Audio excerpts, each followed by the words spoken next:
السلام عليكم. 5 حاجات بس هيزود عندك الإنتاج بصورة عالية جدا. بس قبل ما أقول الحاجات أو قبل ما أقول ال5 حاجات، في شروط لازم كلنا نكون متأكدين منها عشان الحاجات البسيطة اللي بتزود الإنتاج تجيب معانا نتيجة كويسة جدا. عاوز أقول لحضراتكم إن في حاجات بسيطة جدا لو كلنا اتبعناها في غرفة الحمام هتزود الإنتاج كويس جدا.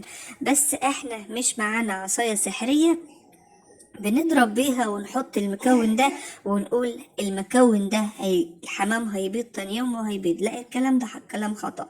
في حاجات بتساعد على زيادة الانتاج بسرعة عالية جدا، لكن قبل ما نقول الحاجات ديت لازم نكون متأكدين ان الحمام بتاعنا خالي من المشاكل اللي انا هذكرها. هنذكر المشاكل اللي ممكن تكون اصلا سبب رئيسي في ان الحمام يفضل فترات طويلة جدا مش بيبيض، وإن شاء الله هنحلها مع بعض. وبعد كده نبدأ إن احنا نتكلم على ال5 حاجات اللي بيهم ومن خلالهم الإنتاج عندك هيكون عالي جدا. أول مشكلة ممكن تكون موجودة في غرفة الحمام وحضرتك أصلا مش واخد بالك، إن ممكن الحمام بتاعك يكون الذكر والنتاية متواجدين بصفة مستمرة مع بعض. طبعا أنا من المدرسة اللي بتقول غلط جدا، وما ينفعش في اي حال من الاحوال ان انا اعزل الذكر عن النتاية. لازم انا كمربي اكون متأكد ان انا ما بعزلش ابدا الذكر عن النتاية، بحجة ان احنا في الصيف، وبحجة ان الحمام بيقلش، وكمان بحجة ان الحمام لازم الذكر يعني يشتاق للذكر والنتاية. نفس الكلام البايظ اللي الناس بتقوله ده، كل ده كلام عاري من عاري من الصحة تماما. الذكر لما بيفضل مع النتاية طول الوقت دايما بيكون نشط يعني ما عندوش خمول نهائيا، ونسبة التكاثر عنده بتكون عالية، والنتاية برضه ما بيكونش عندها خمول في تكوين عنقود البيض. فخلينا كده متفقين أول حاجة إن أنا ما أكونش بعزل الذكر عن النتاية. وجود الذكر مع النتاية مش شيء مهم، ده شيء أساسي، وما ينفعش في أي حال من الأحوال أعزل الذكر عن النتاية نهائيا إلا في حالة التعب وبس. ده حاجة. تاني حاجة، لازم أنا كمربي أكون متأكد إن أنا في الحمام بتاعي بطنه خالية تماما من أي نوع من أنواع الديدان. الديدان ممكن تجيب أخطر وأخبث أنواع الأمراض للحمام. ولما نقول مرض خبيث يعني بتعمل مشاكل جوه الأمعاء، وفرد الحمام يبان عليه ظاهريا إنه مفيش عنده أي نوع من أنواع المشاكل. فرد الحمام ممكن يكون الذكر مع النتاية وعايشين عيشة طبيعية خالص، وفيه نسبة تكاثر عالية، وفي نفس الوقت الحمام قدامي أو ظاهريا صحته كويسة، لكن في مشكلة أنا معرفهاش وهي بتكون الديدان. فلازم تنظف بطن الحمام بتاعك نهائي من الديدان.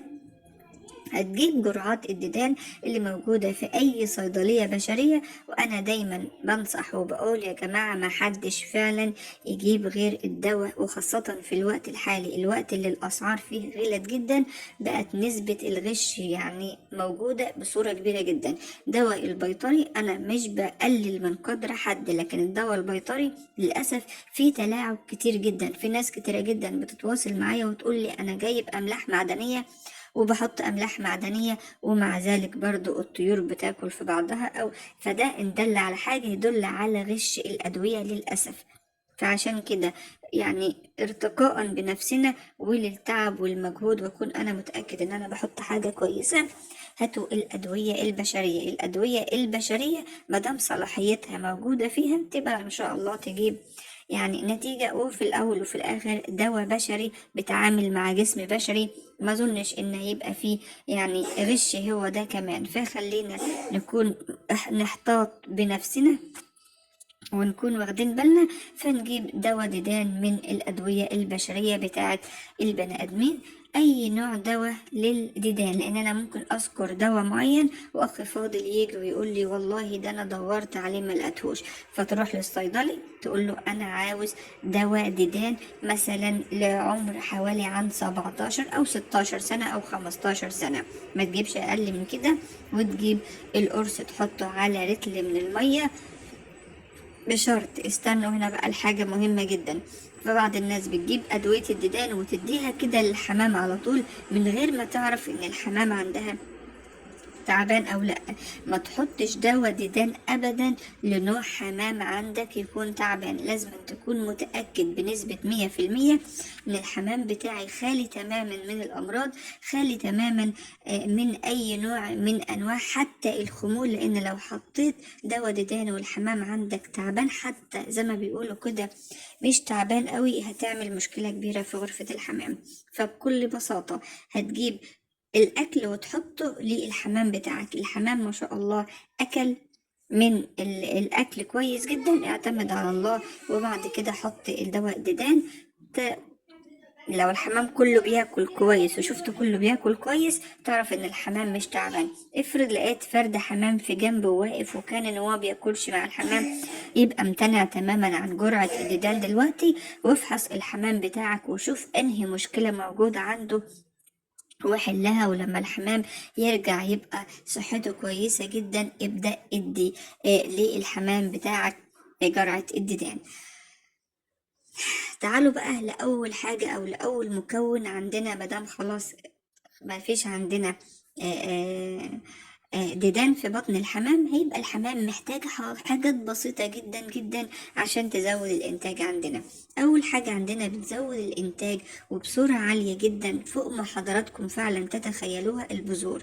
البذور نعمة فعلا من عند ربنا لغرفة الحمام بتاعتنا.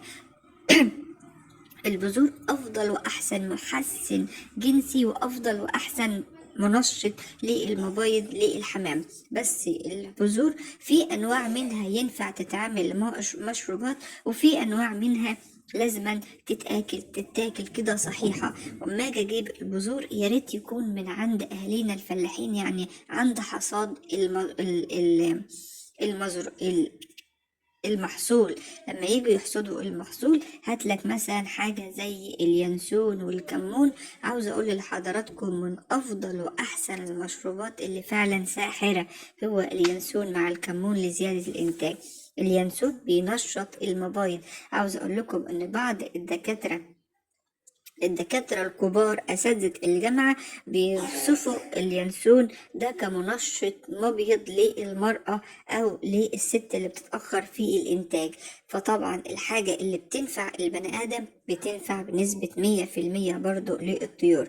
لو جبنا اليانسون، معلقة يانسون صغيرة مع معلقة كمون صغيرة، مش أزيد من كده. ولما بقول معلقة صغيرة لازم تكون معلقة صغيرة. ومن روعة الأعشاب كل ما قللنا الكمية كل ما فعلا جابت معانا نتيجة أكتر من رائعة. كل ما زودنا الكمية كل ما عملنا مشاكل في جسم فرد الحمام. فتقليل الكمية مش معناها إن أنا بقتصد أو حاجة، لأ، ده معناها إن أنا بحافظ على الحمام بتاعي. بجيب معلقة صغيرة من اليانسون ومعلقة صغيرة من الكمون ومعلقة صغيرة معلقة صغيرة من معلقة الشاي، وبعملهم بالظبط زي الشاي الكشري. ما بغليش أبدا الأعشاب لأن الدخان اللي بيطلع، يعني أجيب رتلة من المية واغليه كويس جدا، أطفي عليه بسرعة ويكون في إيدي معلقة الكمون واليانسون وأحطهم في المية وأغطي عليهم بسرعة. اوعى تفتح الغطا لأي حال من الأحوال، على الأقل 10 دقايق على ما تيجي تفتح الغطا. وده على فكرة لينا احنا برضو كبني ادمين، لما تكون بتعمل اي مشروب اعمله زي الشاي الكشري وغطيه 10 دقايق وبعدين ابدأ ان انت اشربه لنفسك. اما بالنسبة للطيور بتاعتنا بغطيه حوالي عن 10 دقايق بالظبط. بحط معلقة من الكمون ومعلقة من اليانسون، ولو عندك نعناع اخضر يبقى تمام، ما عندكش مفيش مشكله. وبحطه وما اسيبوش مكشوف كده. كون ان انا اسيبه مكشوف زي ما حضراتكم شايفين كده، كل الزيوت الطياره اللي موجوده فيه بتطلع، ففرد الحمام بتاعي للاسف يبقى ما خدش اي فوائد نهائيا. حط الكمون على اليانسون وغطي الغطا كويس، وما تفتحوش يا جماعه غير تاني يوم بعد كده عشان بقى نزود القيمة الغذائية والفوائد اللي فيه. حط عليه معلقة من معلقة الخل، وهات دايما خل من نضيف. دول ازازتين خل اهوت من الخل الابيض في ازرق بكل بساطة، دي الخل النضيف. اما اللي بتبقى كبس زي الصفرة ديت ما بتبقاش انواع نضيفة. هات خل ابيض نضيف احسن مليون مرة على فكرة. على فكرة من الخل التفاح مليون مرة. خل التفاح يعني للأسف مش موجود في مصر نوعيات نضيفة إلا المستوردة، ومنها كمان بقى مغشوش. فخليكم في الخل الأبيض، أو لو حضرتك بتسافر بره وبتجيب أنواع أنت متأكد منها، اتفضل وهاتها، هتبقى إن شاء الله كويسة جدا.